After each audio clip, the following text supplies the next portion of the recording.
Hi, this is Deb from Deb Stays Designs, and I'm back today with a fall project. Today we're making this cute Appliquéd pumpkin pot holder.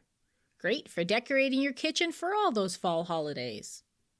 Before I get started, I publish new content frequently, so be sure to subscribe to my YouTube channel and check out the blog at debstays.com where you'll find plenty of sewing and crafting projects. It's also where you'll find a link to the written version of this project with step-by-step instructions, cutting measurements, photos, and the printable templates. And since it's a digital download pattern, you can get started on your very own pumpkin pot holder today. I've added a link in the description below this video. Alright, let's get this project started.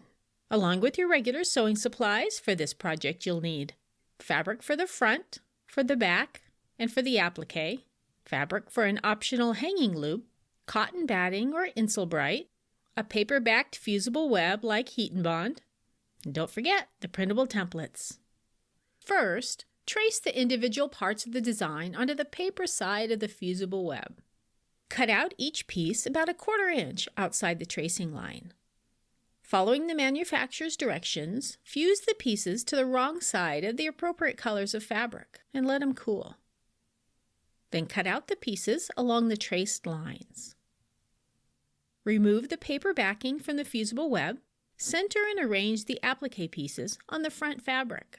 Tuck the stem and the pumpkin sides under the pumpkin center and add your leaves last. Fuse them into place. Finish the pumpkin by stitching around the raw edges of each of the fabric pieces with blanket, zigzag, satin, or straight stitches.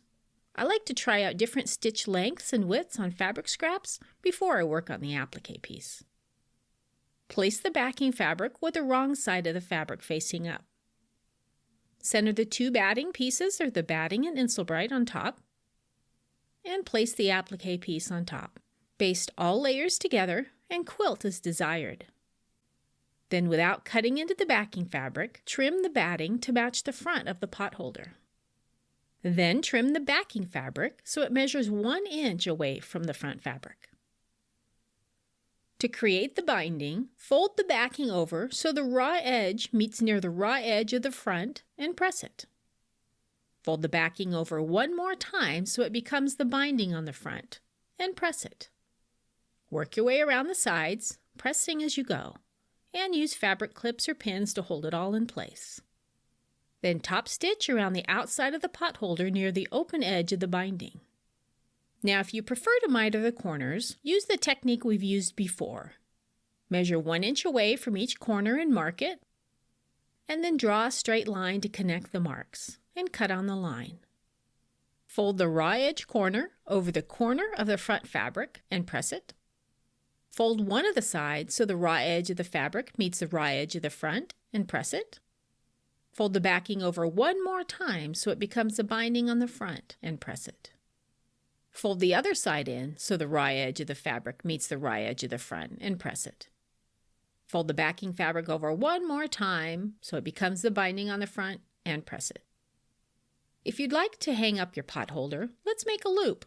Fold the fabric strip in half lengthwise with the wrong sides of the fabric facing each other. Press to make a crease and open it back up. Fold one side to the midpoint crease and press it. Fold the other side to the midpoint crease and press it.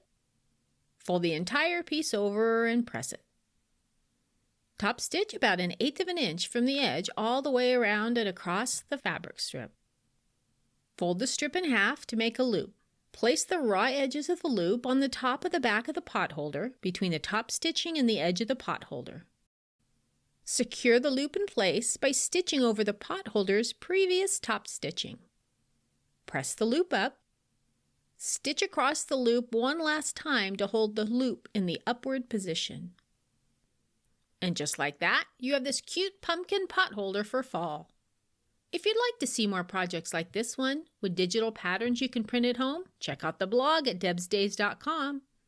See you next time with another project.